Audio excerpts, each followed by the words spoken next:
billahi syahida asyhadu an la ilaha illallah wahdahu la syarikalah iqraran bihi wa tauhida wa asyhadu anna muhammadan abduhu wa rasuluh alladzi la nabiyya wa la rasula ba'dah.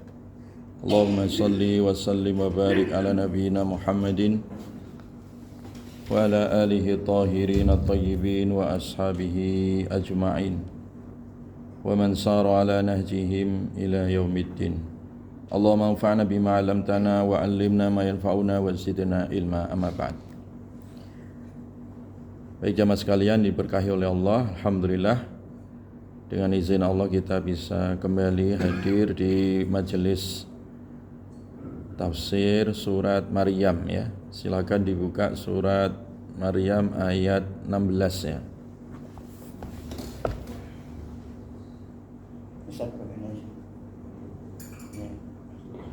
Agak error dari kemarin. Surat Maryam ayat 16 ya.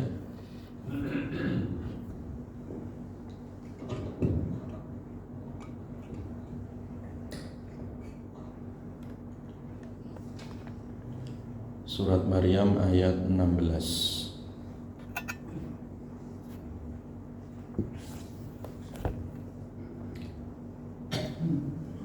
A'udzu billahi minasy syaithanir rajim.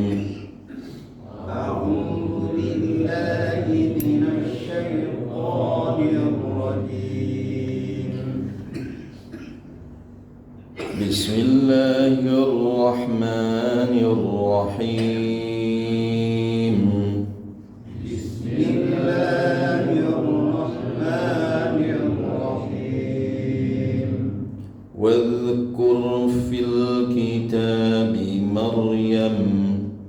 Wadhkur fil kitabi Maryam.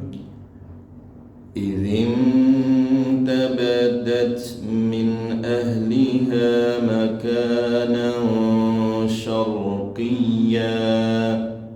Idh tabadat min ahliha makanan syarqiyya. Fattakhadat min dunihim hijaba. فاتخذت من دونهم حجابا. فأرسلنا إليها روحنا فتمثل لها بشرا سويا. فأرسلنا إليها روحنا فتمثل لها بشرا سويا. قالت إني أعوذ بالرحمن منك إن كنت تقيا. قالت إني أعوذ بالرحمن منك إن كنت تقيا. قال إنما أنا رسول ربك. قال إنما أنا رسول ربك لأهب لك غلاما زكيا. لأهب لك غلاما زكيا. قالت أنى يكون لي غلام ولم يمسسني بشر. قالت أنى يكون لي غلام ولم يمسسني بشر ولم أك بغيا.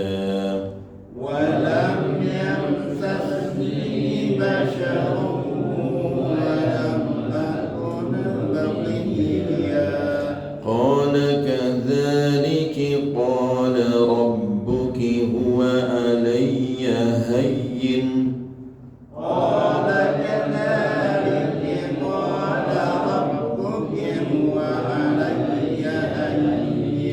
ولنجعله آية للناس ورحمة منا ولنجعله آية للناس ورحمة منا وكان أمرا مقضيا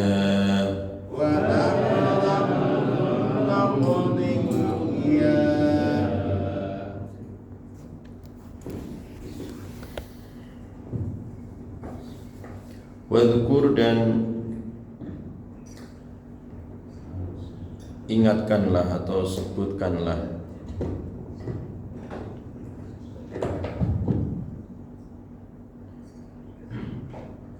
Wadhkur dan sebutkanlah atau ceritakanlah ya fil kitabi di dalam Al-Quran Maryama tentang kisahnya Maryam. Jadi setelah Allah Subhanahu wa taala menceritakan tentang kisah siapa kemarin? Nabi Zakaria ya.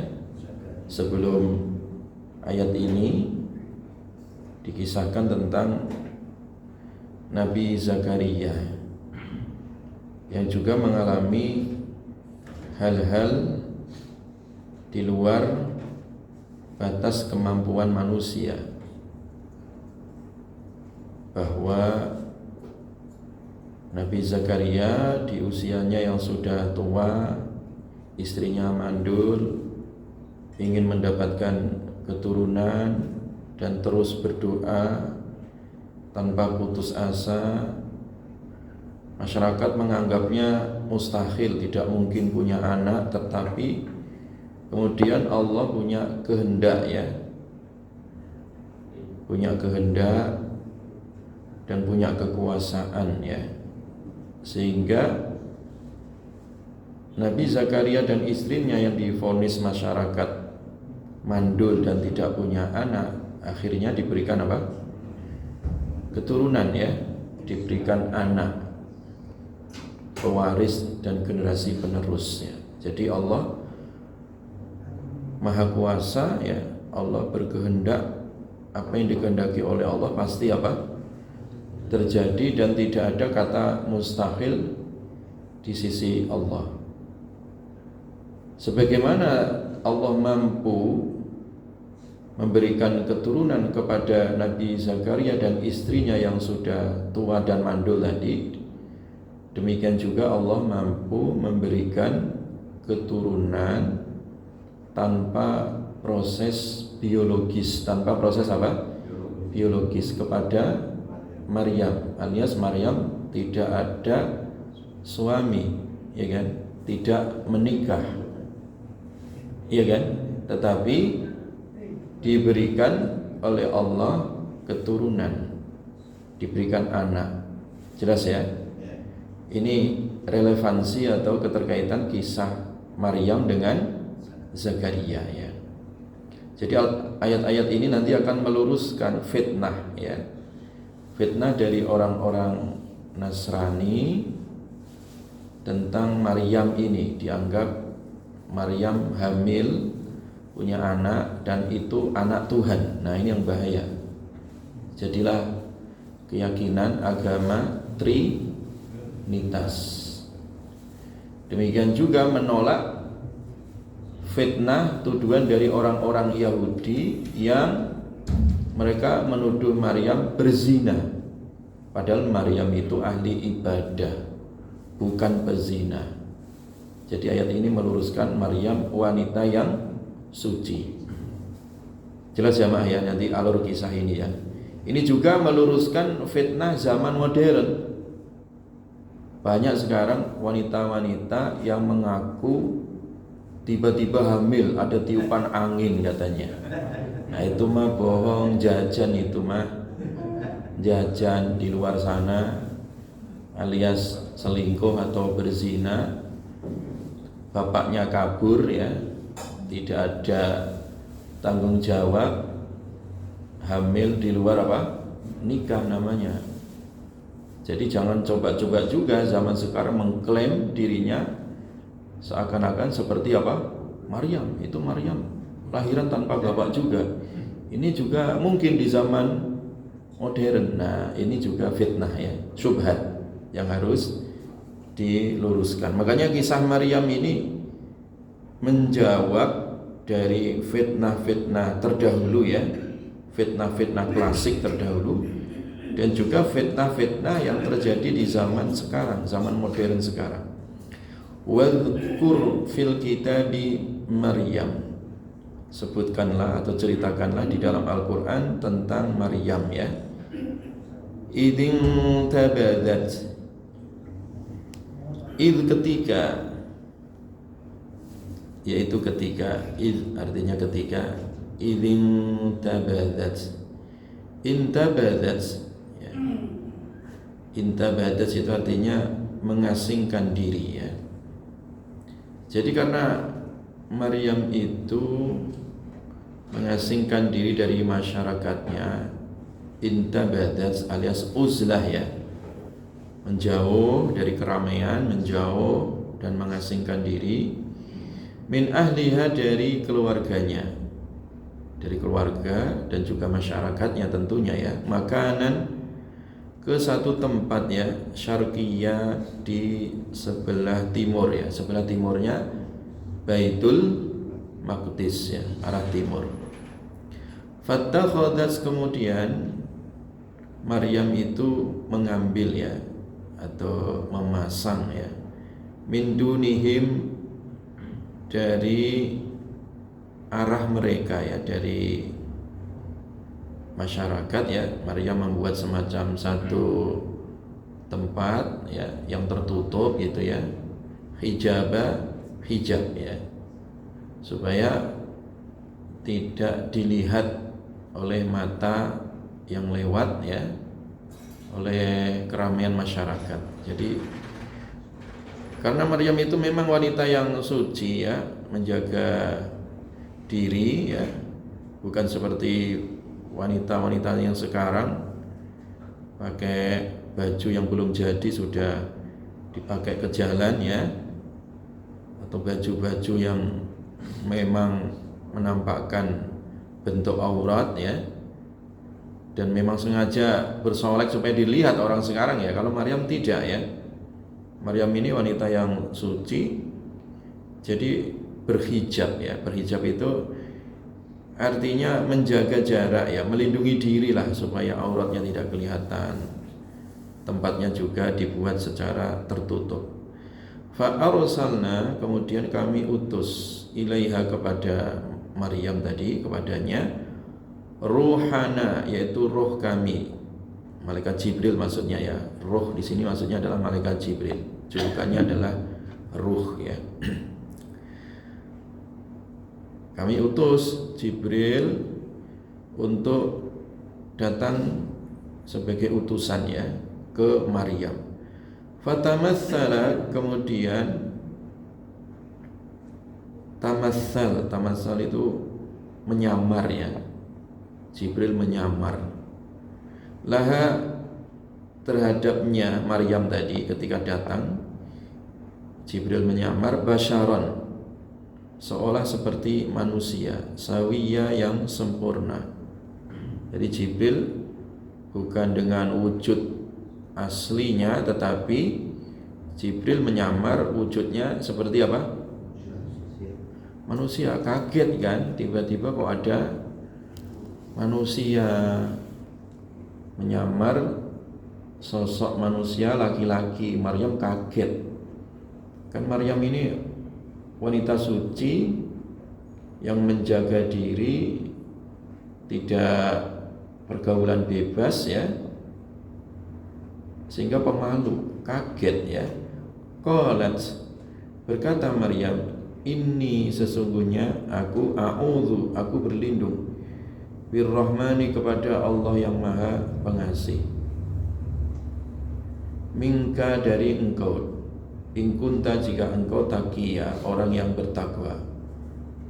Jadi Maryam kaget ya, tiba-tiba kok ada laki-laki datang. Ini kan bagi wanita yang dipingit ya, wanita yang punya kesucian diri itu kan kalau berhadapan dengan laki ini kan kaget gitu ya, tidak biasa, takut gitu ya. Makanya aku berlindung kepada Allah ya, jangan sampai terjadi kejahatan ya, jangan sampai berbuat yang tidak baik gitu kan, jika kamu memang orang yang bertakwa. Qala, Jibril berkata, innama, sesungguhnya hanyalah anak aku Rasulu Rabbiki, utusan Tuhanmu. Aku hanyalah utusan Allah subhanahu wa ta'ala. Li'ahaba, supaya aku menyampaikan anugerah ya, anugerah Allah tadi ya, lagi untukmu, gulaman, seorang anak laki ya, seorang anak laki-laki, zakiya, yang suci, yaitu Maryam bakal mengandung anak yang bernama siapa? Isa ya. Isa bin Maryam. Qalat Maryam bertanya, anna bagaimana mungkin ya, yakunu ada li bagiku gulam, anak laki, walam yamsasni. Ya bagaimana mungkin aku punya anak laki ya, punya gulamun ya, anak laki, walam yamsasni, dan belum pernah menyentuhku basyarun, laki-laki ya.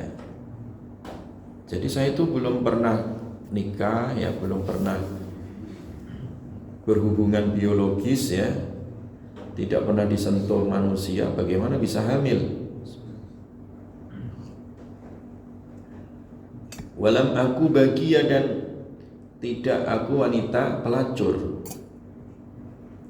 Aku bukan pelacur, aku bukan pezina ya, dan belum menikah ya, belum disentuh siapapun. Kok bisa gitu kan, kok bisa hamil, kok bisa punya anak laki-laki ya. Qala, Jibril berkata, kadzaliki, demikian itulah. Qala, berfirman, Rabbuki, Tuhanmu, huwa, baginya, alayya, huwa, hal itu ya, huwa, hal itu. Jadi artinya apa? Memberikan anak tanpa bapak tadi, alayya, bagiku, hayyinun, itu mudah ya. Jadi sebagaimana tadi ya, Allah mengisahkan Nabi Zakaria yang sudah tua, istrinya yang mandul juga punya anak ya, bisa punya anak walaupun secara medis mustahil ya kan, dianggap mustahil.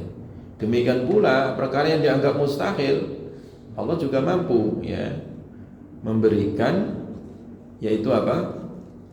Keturunan, memberikan apa? Keturunan walaupun tanpa perantara biologis ya, proses biologis, tanpa suami, tanpa bapak, iya kan? Tanpa adanya proses pernikahan ya, Allah mampu ya. Demikian itu mudah bagi Allah. Walinaj'alahu, dan supaya kami menjadikannya ayat ya, tanda kekuasaan, kebesaran Allah. Linnasi, di tengah manusia, untuk manusia, warahmatan, dan sebagai rahmat, minna, dari kami. Wakana, dan adalah itu semua tadi, amron, urusan ya, satu urusan, maqdiyya yang sudah diputuskan. Urusan ini sudah final ya, sudah ditakdirkan oleh Allah Subhanahu wa ta'ala. Fahamalathu fantabadat bihi makanan qasiyya. Fahamalatu dan maka hamalat hamil ya, mengandung ya Maryam, mengandungnya tadi anak ya, gulam, yaitu Isa ya, fantabadat, kemudian Maryam mengasingkan bihi dengannya, dengan kandungannya tadi itu, makanan tempat ya, qosiya yang jauh. Jadi memang Maryam itu menjauh betul ya, menjauh betul supaya tidak dibully masyarakat ya, tidak difitnah masyarakat ya, tidak diintimidasi masyarakat. Maryam memilih untuk mengasingkan diri, menjauh ya, memilih apa tadi, untuk menjauh dan mengasingkan diri ya. Jamaah sekalian yang diberkahi oleh Allah Subhanahu wa ta'ala. Jadi di surat Maryam ini kisah antara Nabi Zakaria yang mustahil punya keturunan karena usia sudah tua dan istrinya mandul, tetapi kemudian Allah berkehendak lain sehingga kehendak Allah terjadi. Allah mampu memberikan Zakaria dan istrinya anak, ya kan? Walaupun mustahil bagi masyarakat atau bagi dunia medis ya, orang seperti itu punya anak, punya keturunan karena mandul, tapi bagi Allah mampu, berkuasa itu ya. Demikian juga Maryam ya, diberikan keturunan tanpa apa? Bapak, tanpa suami, ya kan? Tanpa proses biologis. Demikian juga Adam ya,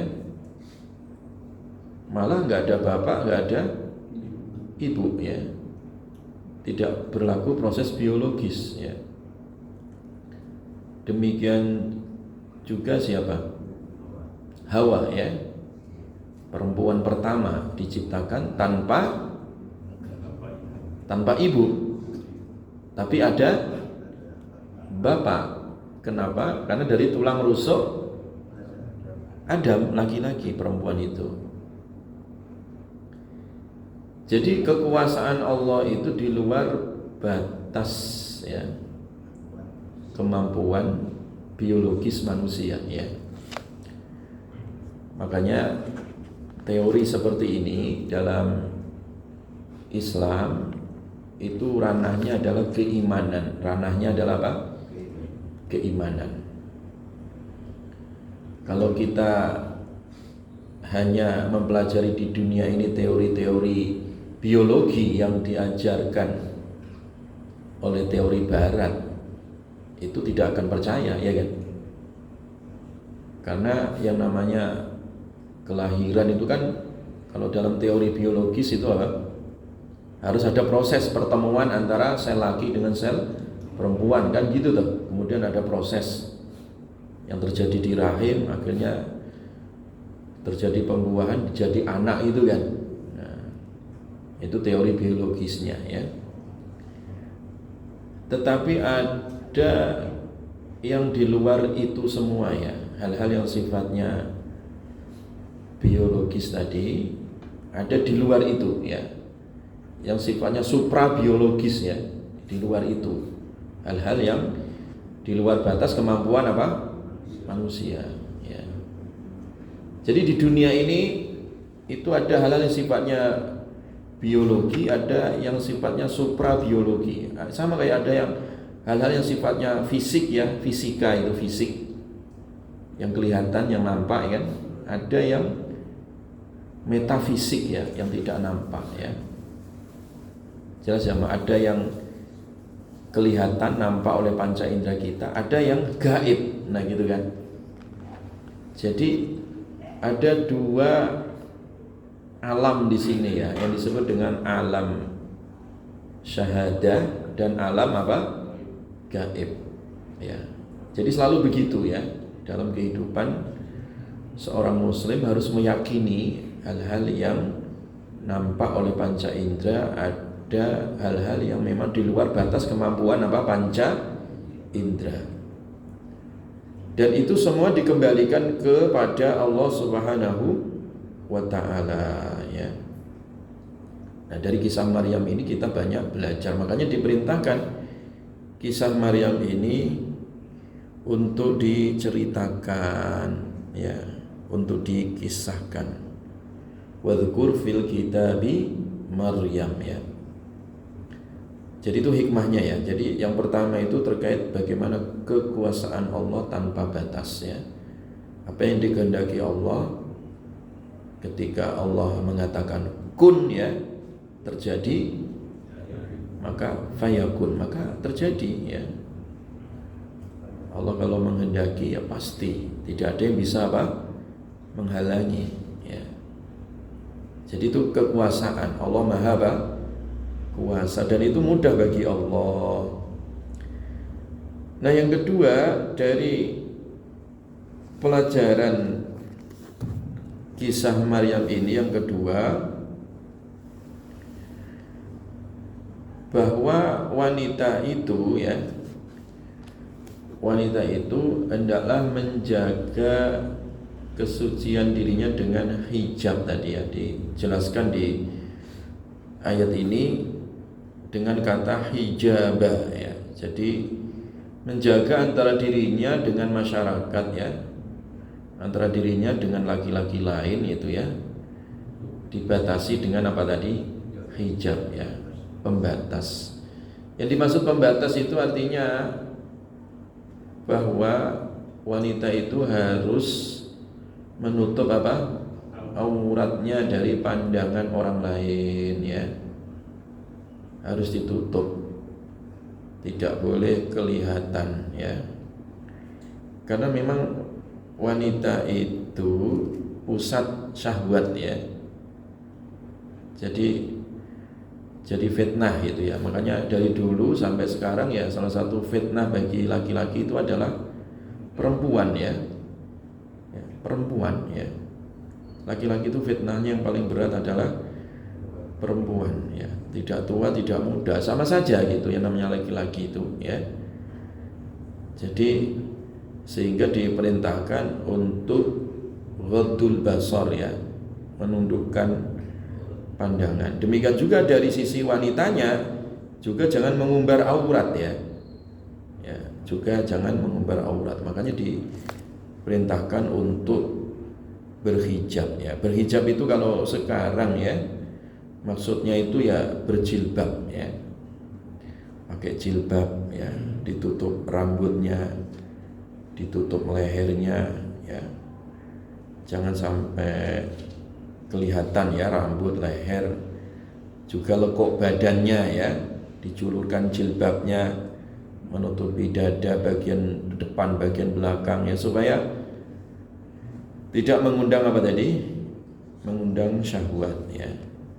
Karena sekarang banyak juga orang pakai jilbab tapi kayak orang sakaratul maut gitu ya. Jadi diikat ke leher agak susah gitu. Udah jilbab diikat-ikat di leher gitu kan. Dimodis ya. Kan susah itu kayak itu ya. Kalau orang misalkan pergi ke Arab gitu ya, orang pakai jilbab gede gitu, pakai cadar, beres. Kalau ke Brunei, ke Malaysia, orang pakai jilbab gampang gitu ya, segitiga panjang atau segi empat, yang kemudian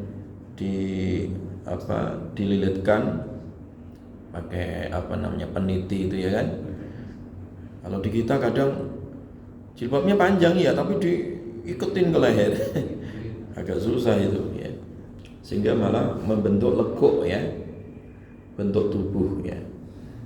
Nah itu hijab yang tidak syar'i, hijab yang tidak syar'i ya.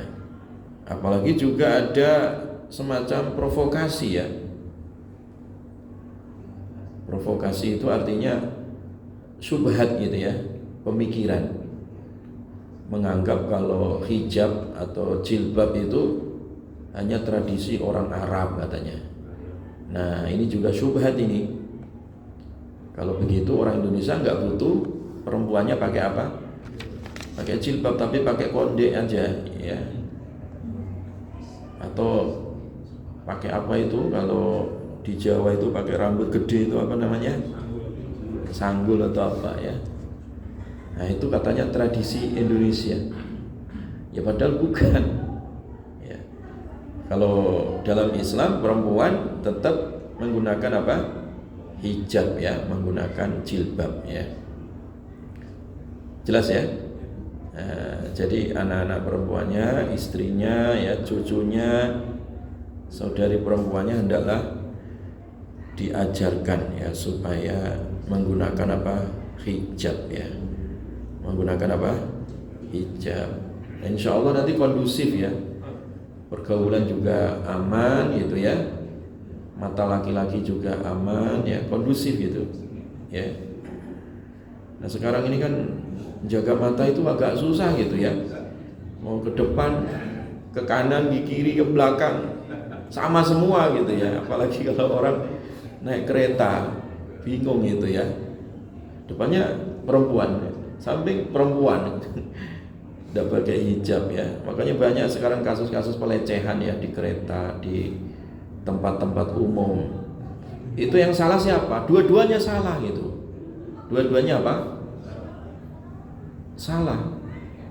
Nah, kenapa perempuannya tadi berpakaian tidak menjaga diri? Ya laki juga, ya kebetulan pandangan gratis gitu ya, nggak pakai kuota, ya matanya jelalatan akhirnya, ya kan? Dua-duanya itu, dua-duanya salah ya. Jadi jangan yang disalahkan laki-laki saja, perempuannya harus juga disalahkan, harus dipidanakan harusnya ya. Yang dipidanakan misalkan ketika terjadi kasus pelecehan ya di kereta misalnya, yang dihukum siapa? Laki-laki kan pasti. Perempuannya tidak, padahal perempuannya tadi pakaiannya mengandung syahwat. Nah itu yang dua-duanya harusnya dikasih sanksi itu ya, dua-duanya ya. Jadi yang disalahkan dua-duanya, lakinya salah, perempuannya juga apa? Salah. Tapi biasanya perempuan nggak mau disalahkan. Karena makhluk yang paling kuat di dunia ya. Jadi dua-duanya salah ya, karena tadi kenapa dia buka aurat ya, sehingga juga mengandung atau mengundang tadi ya syahwat tadi. Baik jamaah sekalian yang diberkahi oleh Allah Subhanahu wa taala. Jadi kisah Maryam yang kedua itu hikmahnya adalah pentingnya perempuan menjaga kesucian diri dan memakai apa tadi? Hijab. Sebagaimana Maryam tadi memakai hijab ya, hijab diri dan hijab tempat juga. Nah, baiknya perempuan tadi sebagaimana Maryam ya, itu sebisa mungkin ya menjaga jarak ya, menjaga apa? Jarak. Jadi perempuan itu sebisa mungkin kalau memang bisa di rumah itu ya aktivitasnya. Ya. Jangan campur baur dengan apa? Laki-laki. Pasti banyak fitnahnya itu ya. Banyak kasus-kasus ya, perzinaan, perselingkuhan ya. Itu kan salah satunya karena campur aduk ya. Karena ikhtilat ya. Kenapa? Karena laki itu kalau bertemu perempuan, berkumpul gitu ya, campur aduk, itu setan menjadi yang ketiga ya. Ada dua orang berduaan lagi perempuan ini. Walaupun perempuannya itu udah nenek-nenek 71 tahun, itu sama setan bisa jadi terbalik 17 tahun itu. Angka 71 bisa jadi angka berapa? 17 itu, serius. Kan banyak juga ya, aki-aki nenek-nenek berzina. Ada juga gitu. Kasus itu terjadi ya. Banyak juga aki-aki ditemukan mati gara-gara mengkonsumsi obat kuat di hotel. Kan banyak juga itu ya.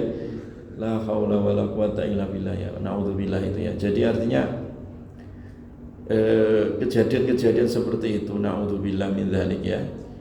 Itu salah satu penyebabnya tadi ya, karena memang ya budaya kebiasaan campur aduk ya, ikhtilat ya. Dan sebisa mungkin dipisah ya, memang dipisah. Acara apa gitu dipisah ya. Entah itu di dunia pendidikan ya, atau di majelis taklim, atau di kegiatan-kegiatan muamalah yang lain, atau ketika walimah gitu, kalau bisa dipisah ya. Tapi saya belum pernah atau jarang gitu ya, ada walimah dipisah. Ada nggak? Ada kan, tapi jarang kan. Pernah jumpa sih, jarang. Tapi ini bagian mak-mak lewat sini, bagus itu ya kalau bisa ya. Bagian bapak-bapak di sini, bagus itu kalau bisa ya. Ya. Tapi kalau tidak bisa ya tetap menjaga tadi jarak dan pandangan apa mata ya. Apalagi kalau walimahan kondangan itu seminar menor ya, pakai bajunya, pokoknya keluar semua itu, perhiasannya, barang-barang antik ada di tangan, ya semuanya, tas semua dibawain, semua pakaiannya, nyentrik dan seterusnya. Ya. Jadi kalau bisa dipisah ya, kalau memungkinkan ya. Tapi terkadang juga ada yang tidak bisa dipisah ya. Contohnya apa? Tawaf.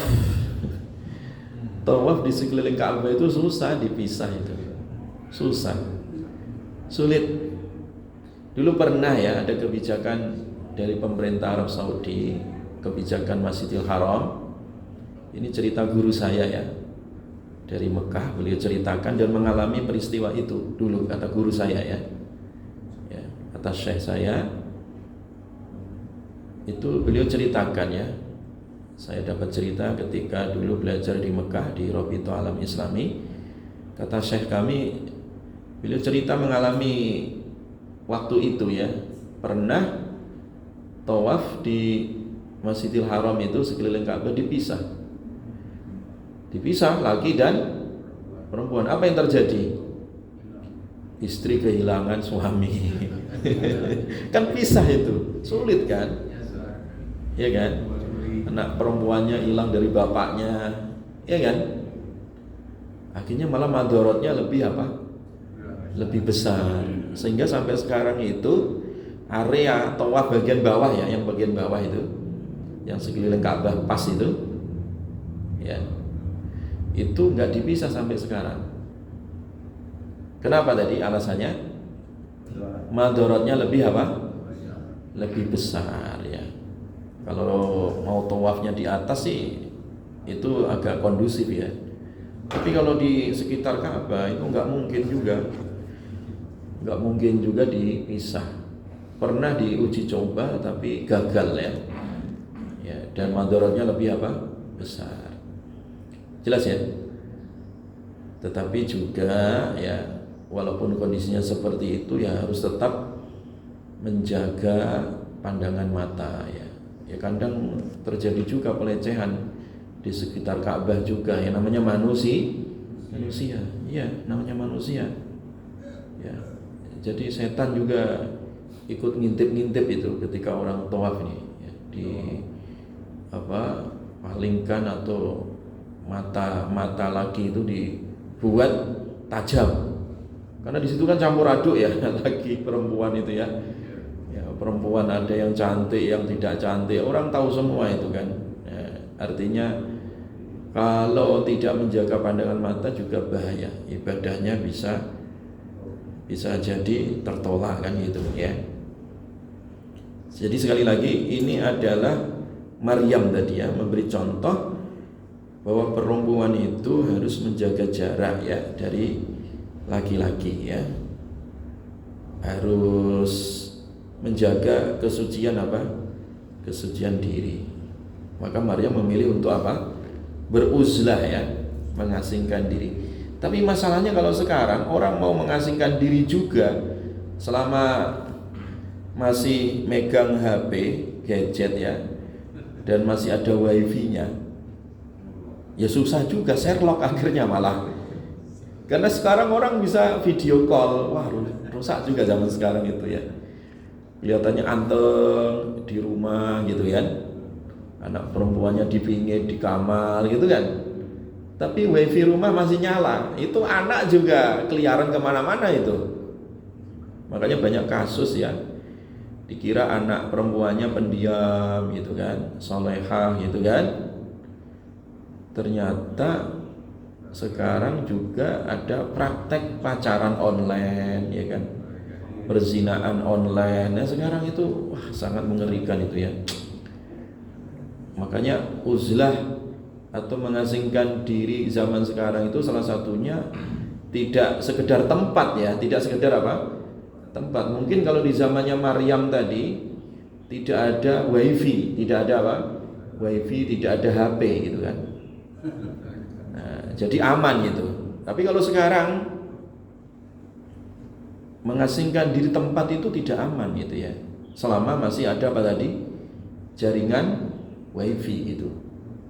Ya, jadi orang bisa maksiat secara online juga sekarang, menjalin hubungan bebas, keliaran kemana-mana, online kemana-mana, ya kan? Karena wifi-nya masih apa? Nyala, masih ada kuotanya HP-nya itu. Makanya uzlah salah satunya itu dengan mematikan HP wifi tadi, supaya aman itu, supaya apa? Aman ya. Jelas ya Mak ya. Makanya sekarang itu orang tua harus cerdas juga. Orang tua harus apa? Cerdas ya kan. Jelas ya.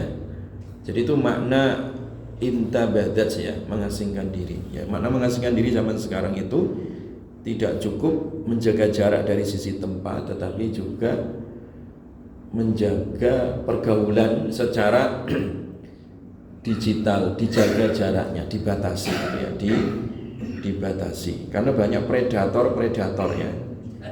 Banyak predator sekarang ya. Dan itu sangat mengerikan jamaah ya. Iya. Sampai ada orang tua itu ya, ada orang tua datang ke saya, anaknya itu solehah sekali ya, mondok 6 tahun menghafal Al-Quran, SMP dan SMA-nya di pondok pesantren. Aman kan bagi orang tua, karena di pesantren nggak ada HP.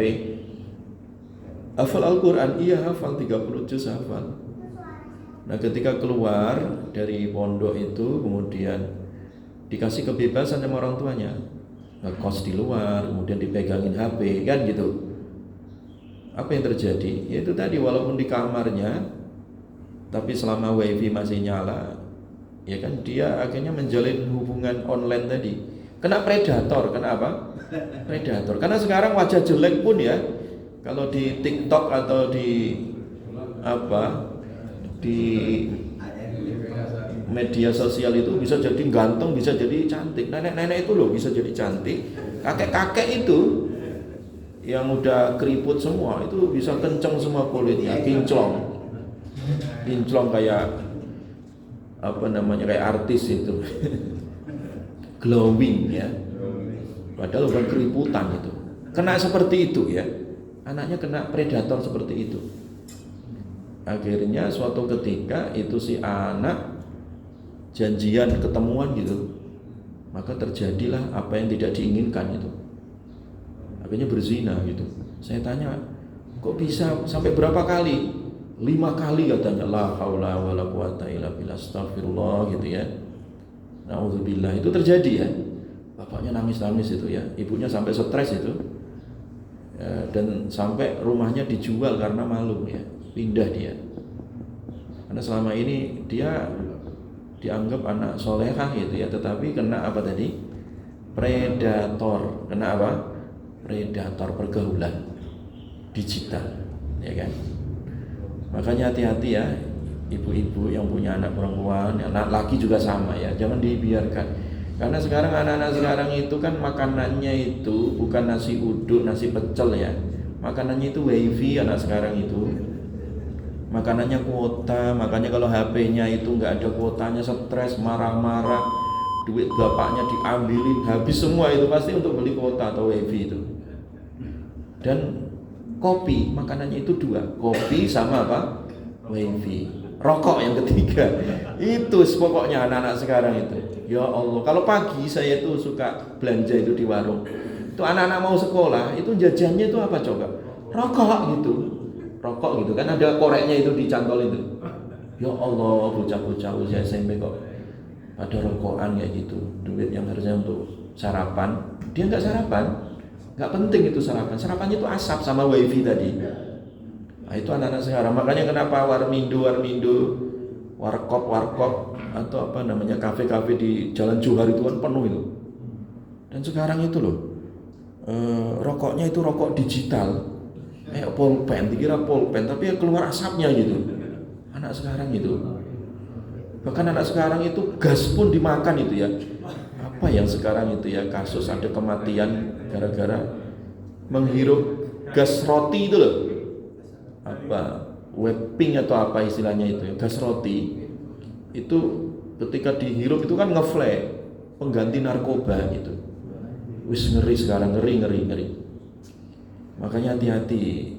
Termasuk ya anak-anak sekarang itu ngelem gitu ya, apa ya, lem kastol itu loh, lem apa namanya, ibon tuh, itu juga sama dijadikan narkoba, disedot gitu ya supaya ngeflag. Wah, anak sekarang tuh ya Allah, bapak ibunya kemana ini kok jadi anak yatim, keleleran gak karuan itu kan.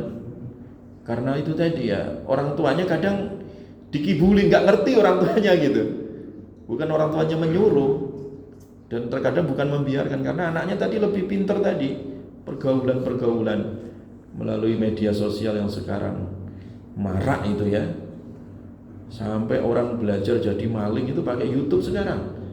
Gimana supaya maling gembok motor, rumah itu bisa dicuri, itu semuanya ada tutorialnya di mana? Di YouTube. Kejahatan itu merajalela sekarang ini ya.